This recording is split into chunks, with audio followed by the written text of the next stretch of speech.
당신 지금 형수님 방에서 뭐 하는 거야? 형수는 내 어머니 같은 사람이야. 당신이 뭔데 모함해? 이 사진을 보고도 할 말이 있어? 당장 이 집에서 나가! 형수님, 제발 문 좀 열어주세요. 제가 다 잘못했어요. 먹청한 시동생 덕분에 재산은 다 우리 거네? 잠깐 영상을 끄려던 손을 멈춰주세요. 오늘 제가 들려드릴 이야기는 그냥 막장 드라마가 아닙니다. 가족이라는 이름으로 보장된 배신, 30년이라는 세월이 만들어낸 눈가리개, 그리고 그 눈가리개가 한 남자의 인생을 어떻게 산산조각냈는지에 관한 이야기입니다. 여러분 주변에도 혹시 이런 사람 없으신가요? 늘 다정하고 늘 헌신적이고 늘 당신 편인 것처럼 보이는 사람.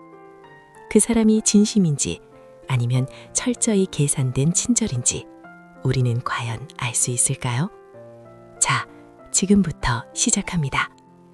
시작하기 전에 구독과 좋아요는 더 좋은 이야기를 전해드리는데 큰 힘이 됩니다.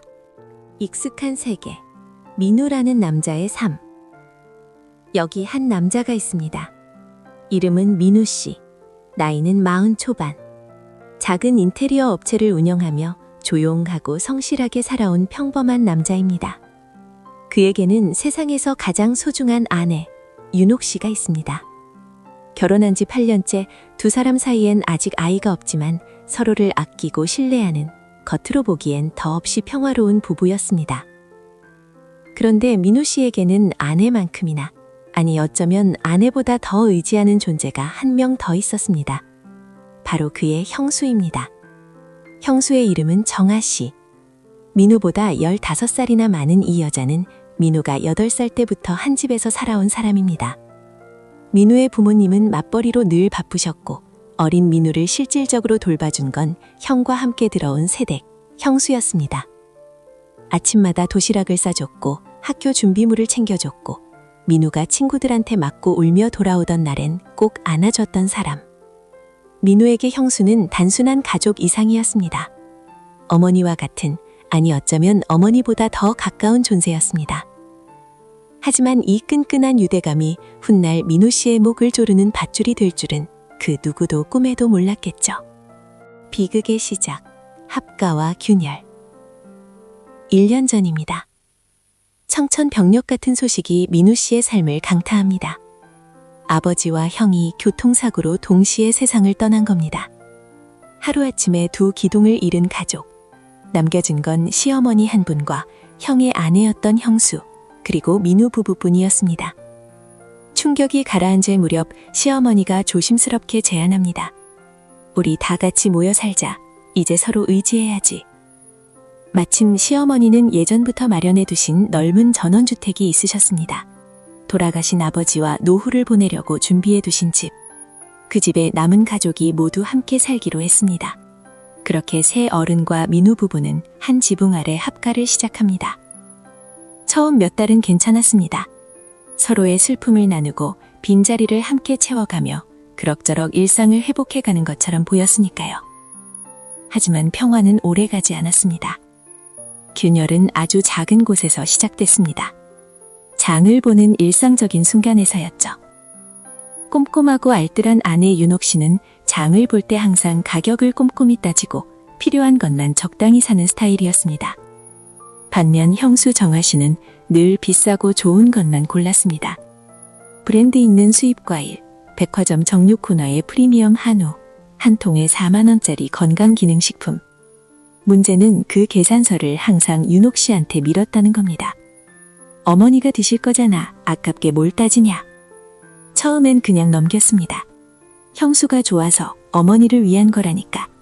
하지만 이게 매번이 되자 윤옥 씨는 슬슬 이상함을 느끼기 시작합니다. 저 사람은 왜 늘 나한테만 계산을 시킬까? 어머니 돈은 왜 자기 돈처럼 쓰는 거지? 윤옥 씨는 남편 민우 씨에게 조심스럽게 말을 꺼냅니다. 여보, 요즘 형수 언니가 장 볼 때마다 나한테 계산을 떠넘기는 것 같아. 어머니 용돈도 형수 언니가 관리하는 것 같은데 한 번쯤 확인해봐야 하지 않을까. 그런데 돌아오는 민우 씨의 대답은 냉담합니다. 당신, 형수가 불쌍하지도 않아. 형이 갑자기 없어져서 얼마나 힘들겠어. 당신이 좀 참아. 윤옥 씨는 입을 다뭅니다. 하지만 속이 편할 리가 없었습니다. 그리고 이 참음의 연속이 훗날 어떤 결과를 낳는지 그 순간에 윤옥 씨는 알 수 없었습니다. 파국의 씨앗, 3일의 공백. 사건의 발단은 아내가 집을 비운 단 3일이었습니다. 윤옥 씨의 친정어머니가 갑작스럽게 쓰러지셨습니다. 급히 고향으로 내려간 윤옥 씨. 남겨진 집에는 민우, 시어머니, 그리고 형수만 남았습니다. 민우 씨는 아무 의심 없이 일상을 보냈습니다. 낮엔 일하고 저녁엔 집에 들어와 형수가 차려주는 밥을 먹고 잠들었습니다. 지극히 평범한 3일이었습니다. 그런데 바로 그 3일 사이에 아직 아무도 모르는 어떤 일이 벌어지고 있었습니다. 아내가 돌아오던 날 아침 텅 빈 우편함에 의문의 서류 봉투 하나가 꽂혀 있었습니다. 발신자 없이 민우 씨의 이름만 적혀 있는 그 봉투. 밖에서 봉투를 발견한 건 민우 씨가 아니라 먼저 나가던 시어머니였습니다. 시어머니는 봉투를 뜯었습니다. 그리고 그 안의 내용물을 본 순간 손이 떨렸습니다. 조작된 진실, 사진 한 장. 시어머니가 떨리는 손으로 민우에게 내민 것은 사진 몇 장이었습니다. 아내 윤옥 씨가 낯선 남자와 함께 한 침대에 누워있는 사진. 사진은 선명했습니다. 두 사람의 얼굴이 또렷하게 찍혀 있었습니다. 그 낯선 남자의 표정, 아내의 모습, 배경으로 보이는 호텔방의 인테리어까지 모든 것이 너무나 사실처럼 보였습니다. 민우 씨는 눈앞이 하얘졌다고 했습니다. 아내가 도착해 현관문을 열었을 때 그를 맞이한 건 따뜻한 집이 아니었습니다. 형광등처럼 차갑게 굳어버린 남편의 눈빛과 울고 있는 시어머니였습니다. 윤옥 씨는 사진을 보자마자 단호하게 말했습니다. 이거 조작된 거예요. 저 이런 적 없어요. 그 남자 얼굴도 처음 봐요. 하지만 배신감으로 눈이 뒤집힌 민우 씨는 듣지 않았습니다. 시어머니도 마찬가지였습니다. 어떻게 이럴 수가 있냐. 사진이 다 있는데 무슨 변명이야. 윤옥 씨는 울고 짖으며 억울함을 호소했습니다. 무릎을 꿇었습니다. 친정에서 증인이 될 사람들을 데려오겠다고 했습니다. 하지만 이미 마음의 문을 닫아버린 두 사람에게 어떤 말도 통하지 않았습니다. 그리고 조용히 아무도 눈치채지 못한 채 구석에서 이 모든 상황을 지켜보고 있는 사람이 있었습니다. 형수였습니다. 형수는 눈물을 훔치며 시어머니의 등을 토닥였습니다. 마치 자신도 충격받은 것처럼, 마치 이 모든 상황이 자신도 처음 하는 것처럼. 추락, 민우 씨의 방탕한 날들. 그날 이후 민우 씨의 삶은 무너졌습니다. 매일 밤 술을 마셨습니다. 처음엔 혼자 집 안에서, 나중엔 밖에 나가 아무 술집에나 들어가서 직원들에게 회사 일을 떠넘기고 낮술까지 마시기 시작했습니다. 심지어 다른 여자를 만나기 시작했습니다. 동네 카페에서 알게 된 젊은 여자였는데 그녀는 항상 민우 씨 편이 되어주며 위로해줬습니다. 아내가 그런 짓을 하다니 당신은 잘못한 게 없어요 라며. 민우 씨는 배신감으로 눈이 뒤집힌 민우 씨는 듣지 않았습니다. 시어머니도 마찬가지였습니다. 어떻게 이럴 수가 있냐. 사진이 다 있는데 무슨 변명이야. 윤옥 씨는 울부짖으며 억울함을 호소했습니다. 무릎을 꿇었습니다. 친정에서 증인이 될 사람들을 데려오겠다고 했습니다.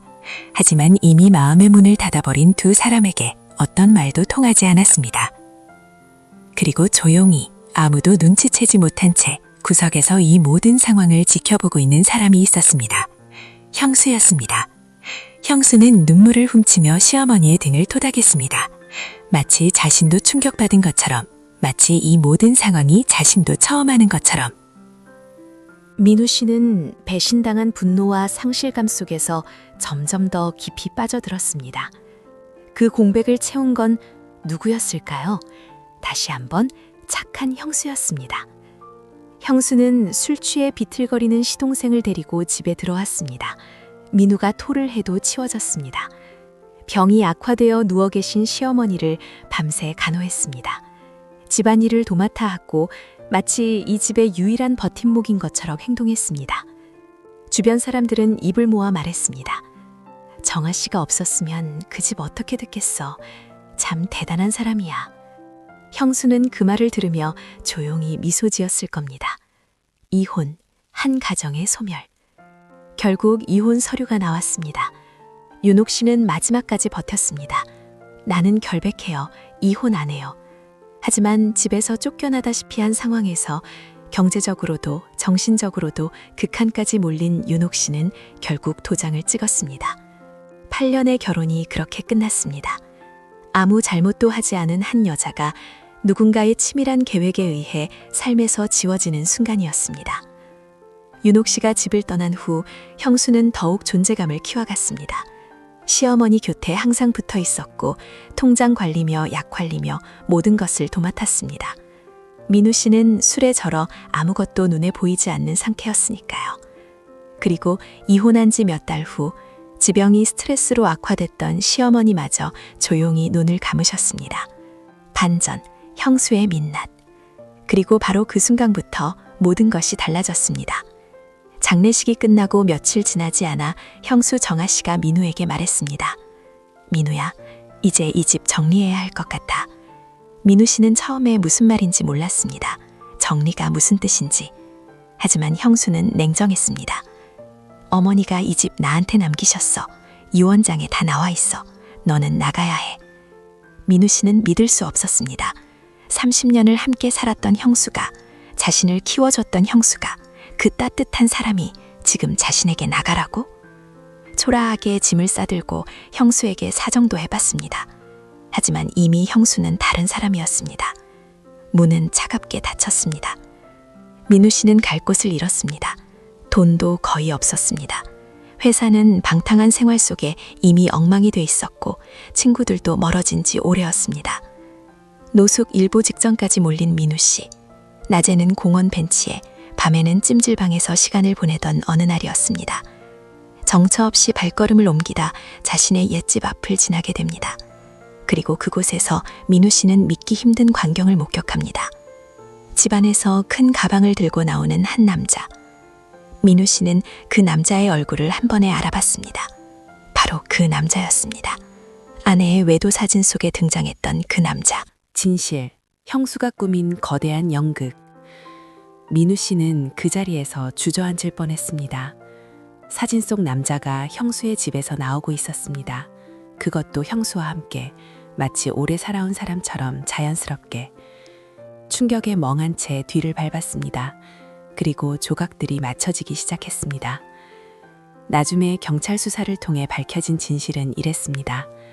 사진 속 남자는 형수의 내연남이었습니다. 형수와 그 남자는 형이 살아있을 때부터 이미 오래된 관계였습니다. 그리고 아내가 집을 비운 그 3일간 형수는 내연남을 집으로 불렀고 사전에 치밀하게 준비한 합성사진을 우편함에 넣었습니다. 아내가 돌아오기 직전 완벽한 타이밍으로. 더 충격적인 건 민우 씨가 밖에서 만나던 여자, 그 위로해주던 여자도 형수의 공모자였다는 겁니다. 형수가 심어놓은 사람이었어요. 민우 씨를 술과 방탕한 생활로 더 깊이 빠뜨리고 회사와 재산을 탕진하게 만들기 위한 장치였습니다. 그리고 형수는 그 사이에 시어머니를 조용히 쇠뇌했습니다. 약을 통해 판단력을 흐리게 했다는 의혹도 있었습니다. 결국 시어머니는 전 재산을 형수에게 넘기는 유언장을 남기셨습니다. 민우 씨의 이름은 거기에 없었습니다. 형수의 목적은 처음부터 단 하나, 시어머니의 재산이었습니다. 30년의 친절은 투자였고 민우에 대한 사랑은 연기였으며 아내를 향한 배려는 감시였습니다. 모든 것이 처음부터 계획된 연극이었습니다. 귀환, 너무 늦어버린 깨달음. 민우 씨는 경찰에 신고했고 수사가 시작됐습니다. 형수와 내연남 그리고 공모자들의 범행이 하나둘 밝혀졌습니다. 사진 합성, 약물을 이용한 시어머니 판단력 훼손, 유언장 조작에 관여한 정황까지. 경찰서로 끌려가는 형수는 끝까지 당당했습니다. 다 너희들이 선택한 거야. 남 탓하지 마. 그 말을 들으며 민우 씨는 처음으로 자신을 돌아봤습니다. 형수의 말 안에 뼈가 있었으니까요. 맞습니다. 민우 씨도 선택을 했습니다. 아내의 울부짖음 대신 사진 한 장을 믿는 선택, 아내의 억울함을 들어볼 마음도 없이 형수의 편을 드는 선택, 30년 신뢰라는 눈가리개를 스스로 선택해서 끼고 있는 선택. 민우 씨는 윤옥 씨를 찾아갔습니다. 고향으로 내려가 홀어머니 곁에서 조용히 살고 있던 윤옥 씨. 그녀의 집 앞에서 민우 씨는 무릎을 꿇었습니다. 여보, 내 얘기 좀 들어줘. 미안해. 내가 틀렸어. 당신이 맞았어. 그러나 윤옥 씨의 대답은 차갑고 짧았습니다. 당신이 그렇게 믿었던 형수한테나 가세요. 문이 닫혔습니다. 그리고 민우 씨는 그 닫힌 문 앞에서 오래도록 서 있었습니다. 변화, 그리고 남겨진 것들. 민우 씨는 이제 모든 것을 잃었습니다. 어머니도, 형도, 아내도, 집도, 재산도, 그리고 30년 신뢰도. 그는 깨달았습니다. 가족이라는 이름으로 행해지는 친절이 때로는 독이 될 수 있다는 것을, 오랜 시간이 쌓아준 신뢰가 오히려 눈을 멀게 할 수 있다는 것을, 그리고 가장 가까이 있는 사람의 호의를 당연하게 여기는 순간 그 호의가 얼마나 쉽게 무기가 될 수 있는지를. 그러나 깨달음은 이미 너무 늦게 찾아왔습니다. 지워진 8년의 결혼, 돌이킬 수 없는 이혼, 다시 돌아오지 않을 어머니. 그 모든 것은 민우 씨의 어리석은 신뢰가 치러야 했던 대가였습니다. 여러분은 어떠신가요? 오늘 이 이야기를 들으시면서 혹시 민우 씨가 낯설지 않으셨나요? 우리 모두는 크든 작든 신뢰라는 이름에 눈가리개를 끼고 있습니다. 그게 부모님이든 친구든 오랜 동료든. 그 신뢰가 진심에서 비롯된 것인지 아니면 치밀하게 설계된 것인지 우리는 쉽게 알 수 없습니다. 하지만 적어도 지금 내 곁에서 억울하다고 울고 있는 사람의 말을 한 번쯤은 들어봐야 하지 않을까요? 당신이 가장 믿는 사람의 친절이 혹시 검은 욕망을 감춘 가면은 아닐지 한 번쯤 돌아보게 되는 이야기였습니다. 오늘은 여기까지입니다. 영상이 도움이 되셨다면 구독과 좋아요 그리고 알림 설정 부탁드립니다. 댓글로 여러분의 생각도 남겨주세요. 다음 영상에서 뵙겠습니다.